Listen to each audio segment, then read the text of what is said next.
Something in between के 262वें episode में आप सभी का स्वागत है। सत्ता को सबसे अधिक डर आलोचना और असहमति से लगता है।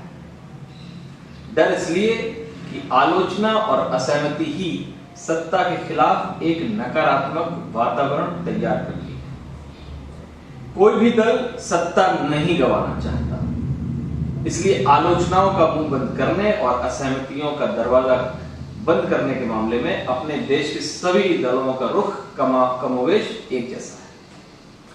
विपक्ष में रहते दल अभिव्यक्ति की स्वतंत्रता और असहमतियों के जितने बड़े समर्थक दिखते हैं, सत्ता में आते ही उतने ही घोर विरोधी हो जाते हैं।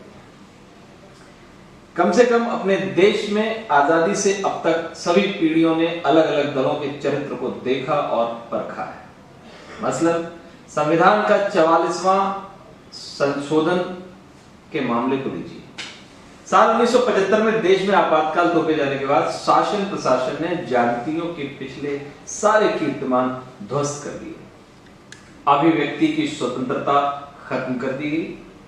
एहतियातन गिरफ्तारी के कड़े प्रावधानों का व्यापक दुरुपयोग कर बड़ी संख्या में राजनीतिक कार्यकर्ताओं को जेल में ठूस दिया गया। इसलिए जब इसके 3 साल बाद इंदिरा गांधी सत्ता में बेदखल हुई, तब अभिव्यक्ति की स्वतंत्रता, मतभेद और असहमति के अधिकार को मजबूत करने के लिए संविधान का 44वां संशोधन किया गया। इस संविधान संशोधन के जरिए प्रावधान किया गया कि किसी भी व्यक्ति को एहतियातन हिरासत में लिए जाने के बावजूद उन्हें 2 महीने से ज्यादा हिरासत में रखने की अनुमति नहीं होगी। संबंधित व्यक्ति को इससे अधिक अवधि तक तभी हिरासत में रखा जा सकेगा जब एक सलाहकार बोर्ड ऐसा करने का ठोस और प्रमाणित कारण न दे। संविधान संशोधन के जरिए तय किया गया कि इसके लिए सलाहकार बोर्ड का गठन किया जाएगा। इस बोर्ड का अध्यक्ष हाई कोर्ट का वर्तमान या पूर्व न्यायाधीश होगा। इसके सदस्य भी किसी हाई कोर्ट के सेवारत या सेवानिवृत्त जज होंगे। बोर्ड की स्थापना हाई कोर्ट की चीफ जस्टिस की सिफारिश के अनुसार की जाएगी।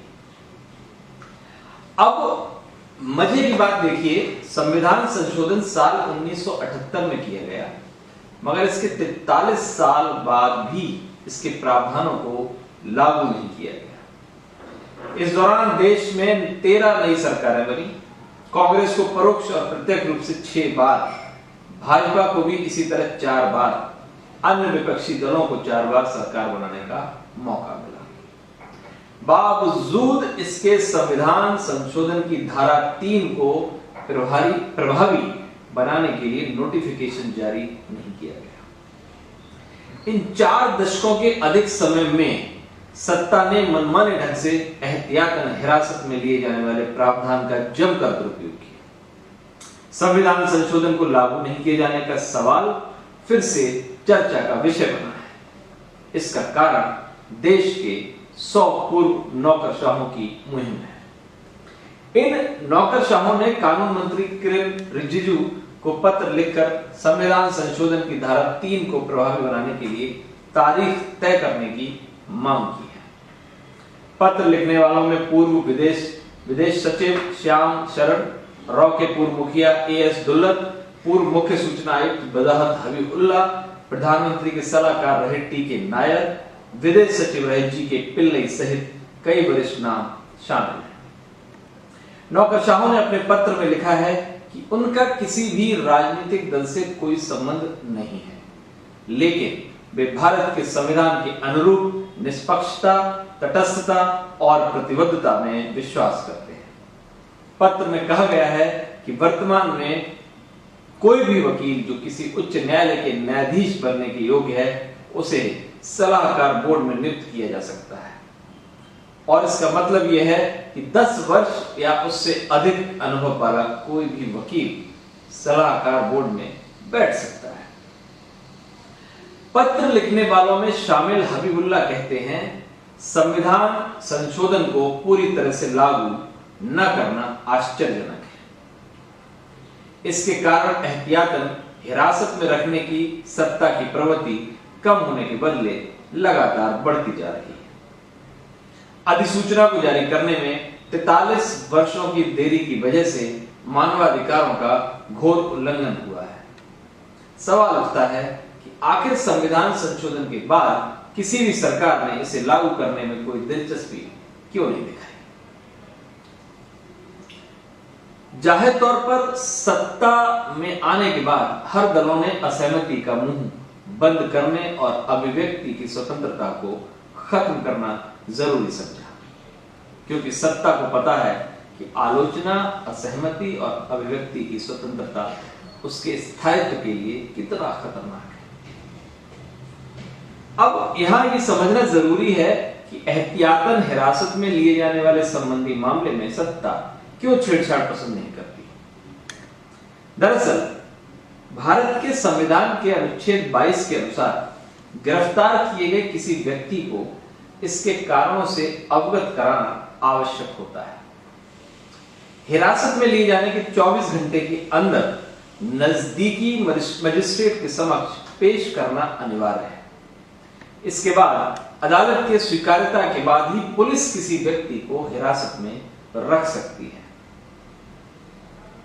संविधान का यही अनुच्छेद यह भी कहता है कि ठीक यही प्रक्रिया एहतियातन हिरासत में लिए गए लोगों के लिए लागू नहीं होगी। मतलब इस स्थिति में हिरासत में लिए गए व्यक्ति को पुलिस ना तो इसका कारण बताएगी, ना ही वकील से परामर्श करने देगी और ना ही 24 घंटे के अंदर मजिस्ट्रेट के समक्ष पेश करेगी। मजे की बात यह है कि खुद सुप्रीम कोर्ट इस सार्वजनिक अव्यवस्था को रोकने के लिए आवश्यक बुराई मानता है। हालांकि पिछले दिनों देश की शीर्ष अदालत ने यह भी कहा था कि सरकार को कानून व्यवस्था की समस्याओं से निपटने के लिए मनमाने ढंग से एहतियातन हिरासत का सहारा नहीं लेना चाहिए और ऐसी समस्याओं को सामान्य कानूनों से निपटाया जा सकता है। सुप्रीम कोर्ट ने यह भी कहा था कि नागरिक की स्वतंत्रता एक सबसे महत्वपूर्ण अधिकार है, जिसे हमारे पूर्वजों ने लंबे ऐतिहासिक और कठिन संघर्षों के बाद जीता है और एहतियातन हिरासत सरकार की शक्ति को बहुत सीमित होना चाहिए। बावजूद इसके शीर्ष अदालत संविधान संशोधन के तहत किए गए नए प्रावधानों पर कुछ नहीं कहती। अब संविधान संशोधन को अंगीकार न करने का दुष्परिणाम देखिए। खुद सरकार के आंकड़े बताते हैं कि बीते साल देश भर में करीब 90,000 लोगों को एहतियातन हिरासत में रखा गया।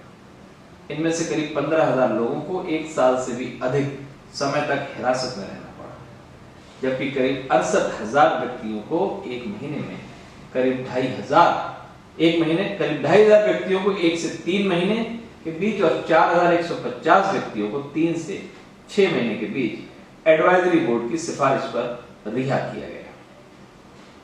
जाहिर तौर पर हमारा लोकतंत्र दुनिया का सबसे बड़ा लोकतंत्र है। इसे बनाना लोकतंत्र बनने से बचाने की जरूरत है। दुनिया का सबसे बड़ा लोकतंत्र होना ही काफी नहीं। सवाल यह है कि देश की लोकतांत्रिक व्यवस्था में अभिव्यक्ति की आजादी कितनी है, असहमतियों और आलोचनाओं के लिए कितनी जगह है, न्याय हासिल करने तक सामान्य लोगों की पहुंच है या नहीं। इन सवालों के सकारात्मक जवाब के बिना हम अपने लोकतंत्र पर गर्व नहीं कर सकते। ऐसे में जरूरत अभिव्यक्ति की स्वतंत्रता की रक्षा की है, मतभेदों, असहमतियों को लोकतंत्र में विशेष महत्व देने की है। दुर्भाग्य से हमारी राजनीतिक व्यवस्था इस मामले में उदार नहीं बल्कि बहुत हद तक निरंकुश दिखती है। नमस्कार।